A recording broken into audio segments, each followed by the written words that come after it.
Good morning. I'm making spaghetti, and welcome to my March wrap up. Now, before we get into the books, let's get into the stats. I went crazy this month, and I actually upped my reading goal from 75 books to 100 because I had such a good reading month. I read 14 books, and Storygraph says that that was 2,415 pages, amounting to 42.37 of hours I took via audiobook. And about every 4 days, I cycle through a new book. Moving on to the moods. So, listen, I'm out here trying to get my dark, mysterious, intense mood to a lighthearted and funny, hopeful. And this month I did terrible at that. My top genres were mysterious, tense, and dark. So clearly I'm not winning. 7 books I read were mysterious, 6 were tense, and 6 were dark. The next one was reflective, followed by lighthearted, which is only 3 books, funny, emotional, sad, inspiring, hopeful, and challenging. The 3 lighthearted books I read, though, were 2 Diary of a Wimpy Kid books, and this little book I read about this frog who was talking about self-care. So I'm trying to get, like, long books on here, so that's going to be my goal for next month.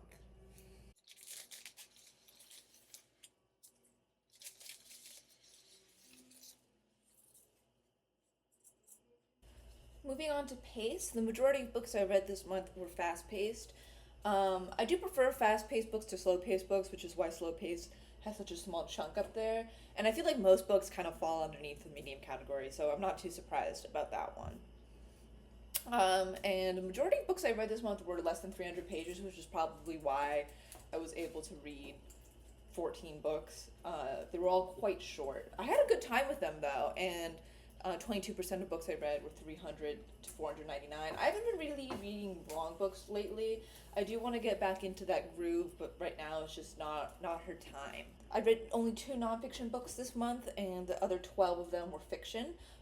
And for genre, the other reason I was probably able to get through so many of them was that the majority of them were thrillers and mystery books, which I just feel like are a lot faster to get through, just personally. And up there is romance. I did read a romance book this month by my own volition. Nobody made me, so that's pretty good for me. And 9 of the books I read were physical, and 5 of the books I listened to via audio. My average star rating was 3.68, with the majority of books I read were 4 stars, which is really good. I had one 5-star book, and that was the Sherry Frankie, I can't remember the title right now, but the Sherry Frankie memoir. And I typically give memoirs a high rating because it feels really mean to be like, thank you for telling me my life story, 1 star. And 3 books I did not rate, and those were like the Diary of a Wimpy Kid books in the comics. Getting into the books. The first book I read was Wake Up and Open Your Eyes by Clay McLeod Chapman. This is a horror book that I rated 3 stars. Overall, I really enjoyed the horror of this novel. It really got to me, and the writing was so grotesque, and I really, felt the ickiness of this book. It was a fun read, but I didn't love it. I thought it dragged on for a little bit too long. I just wanted the book to get to the point. But overall, this is a pretty solid read for me. The next book I listened to, which was The House is My Mother by Sherry Frankie. Or I think it's Sherry Frank. But anyways, this is the memoir of the eldest daughter from the 8 Passengers family, and it basically just tells her story about what it was like to grow up in this family, what it was like to grow up with her mother. I rated this one 5 stars. It's my only 5-star book of the month. It's a memoir, and I do feel uncomfortable rating memoirs lower, but I thought this was so visceral and raw and emotional, and it was really interesting to see this family channel that I followed growing up through the eyes of one of the children who clearly had a miserable time, if you've seen the case files. I really enjoyed how she set boundaries also in the book, about how she wants her siblings to be portrayed and how she wants her family to be portrayed. And this kind of felt like her last public moment. She kind of was just like, hey, I know everyone's obsessed with my family, but this is the last thing I want out there. The next book I read was Diary of a Wimpy Kid, The Third Wheel. I'm not going to say much about this. I just wanted a fun read, and this is I'm working my way through the Diary of a Wimpy Kid series. You know, Tough luck, Greg. I'm so glad you did not get a girl, though. I didn't rate this book because I just didn't rate it. The next book I listened to, rather, was The Locked Door by Frida McFadden. Frida McFadden is very quickly becoming one of my favorite thriller authors. She's the one who read The Housemaid, which I know is super popular. I actually have not read that one yet, but this book was basically about this girl who was the daughter of this famous serial killer, and he kept all the bodies behind this locked door, hence the title. Um, and she's spending this book kind of dealing with the repercussions of what it's like to have her father in prison, but also there's a new string of murders in her town. Um, and it's looking like it's a copycat killer, but how could there be a copycat killer if he's in prison and they're knowing details that he's already in there? So they're trying to suspect the main character. I found this book really interesting, really entertaining. I listened to it in like 3 days. I really could not be torn away from my Libby app. The next book I read was The Little Frog's Guide to Self Care. This book was like a fun, quick read just about taking care of yourself. I highly recommend it. I didn't rate it because it was just a silly little read I threw in there.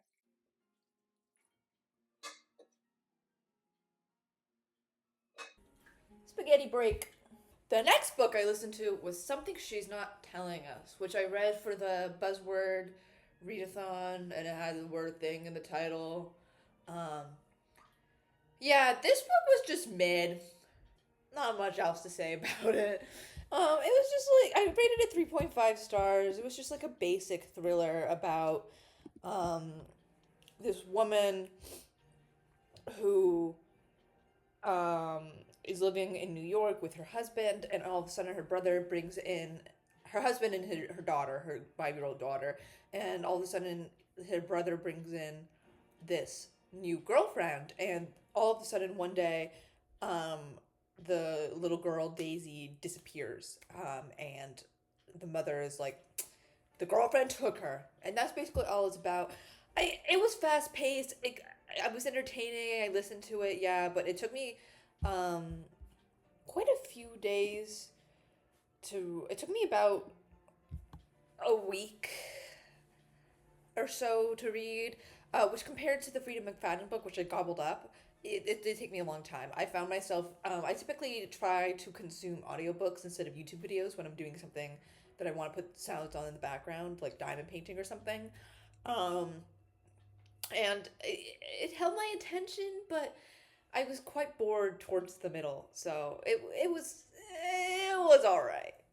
The next book I read was Someday This Pain Will Be Useful to You. I love a good early 2000s book. I just love the genre. I just love the vibes. Like a good, just like YA fiction, just general fiction book from the early 2000s. I know I'm going to be in there for a good time. So this is about an 18-year-old boy who is about to start his freshman year at Brown, but he doesn't really want to. He doesn't really want to go to college. He doesn't know what he wants to do with his life. He's quite depressed. I found this great commentary on mental health and sexuality. Trigger warning for some slurs relating to that because this book is from I think like 2008 or something. Um, but yeah, I rated this 4 stars. I just had a really good time reading this one. The next book I read was Sputnik Sweetheart, which was actually a reread, but I hadn't reread it since I was in high school. So this book follows, man, man, is it hard to explain a Murakami book. Um, it follows the narrator, yeah, but like the narrator's not really in the story. It follows this woman. I don't remember character names ever, but it follows this woman, and one day she falls in love with this girl who's significantly older than her, and they go off on an island together where she goes missing. And that's basically all I can tell you. This is the romance book I read this month. I don't know if it really counted as romance, but there was Storygraph says it was romance, so I'm gonna take it. And I rated this one 3 stars. I found it entertaining, um, but I kind of the surrealism aspect was kind of losing my grasp a little bit, and I just don't think it's one of the best Murakami books out there. The next book I listened to was Rock Paper Scissors by Alice Feeney. Um, this one I rated 4 stars. I found it Kind of slow in the middle, and I kind of started to lose my interest. But then the ending really picked up and like brought the book one whole star up for me. It follows a couple who's kind of like on their last legs, and they decide to go on a weekend getaway to Scotland. One of them is a workaholic and a screenwriter, and he can't recognize faces. Like he has propagnosia. I did not say that right, which is really interesting to have in a thriller. Um, and it also follows every year as they exchange traditional gifts. Um, like paper, cotton, tin was one of them, and the wife writes a letter that they don't open, that she never shows him. So it kind of follows the story of these letters and the story in Scotland, and it kind of unfolds in tandem. And the twist at the end was so delicious. I loved it. The next book I read was I Might Be in Trouble by Daniel Ellman. I love Daniel Ellman. I read his first two books, Invisible and I'll Bring You the Sun, I think it was called. And this book was really different from his other two books. Like, I'm pretty sure this book was adult, his other two were YA. It was about this struggling writer who one day wakes up to a man who's dead next to him, and it chronicles him trying to figure out how to dispose of the body, how to deal with this whole situation. And in this whole situation, he's like, hold on, this is a baller idea for a book. So he writes a book about the whole thing. I really liked it. It was really high stakes. I had a lot of different like dilemmas and a lot of different queer themes, and I love a good gay undertone. I rated it 4 stars. It's definitely not my favorite one of the books he's written, but I also feel like it's unfair to compare it to his other two books because it's just so different from them. But I will definitely be picking up the next Daniel Ellman book, and I might buy it. I might buy it. I might own it because I love this author so much.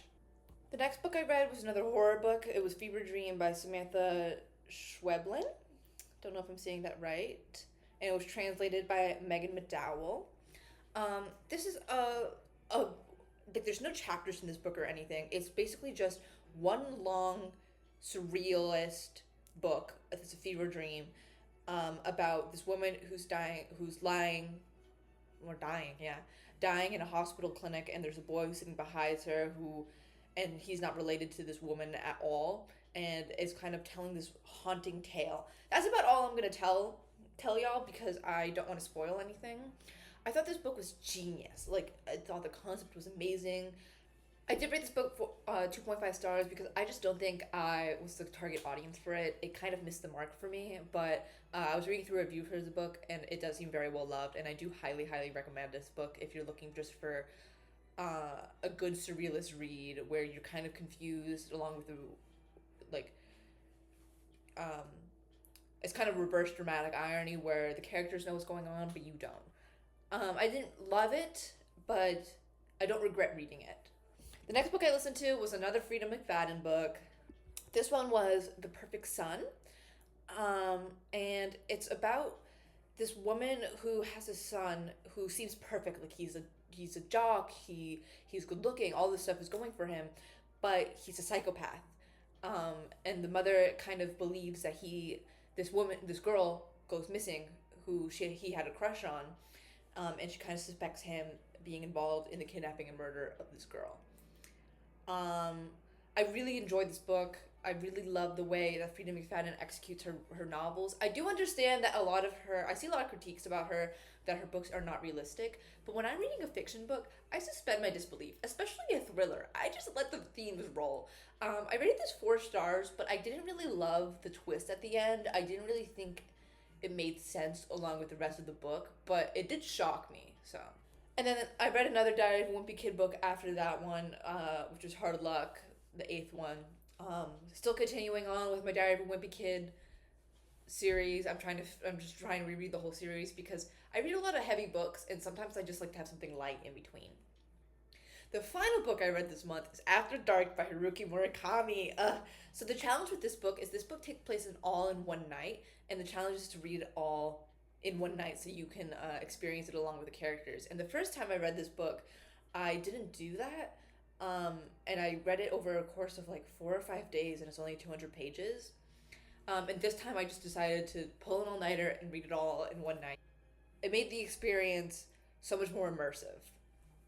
This book follows two sisters. One is named Eri, who's in a deep sleep, and she's kind of sleeping into oblivion.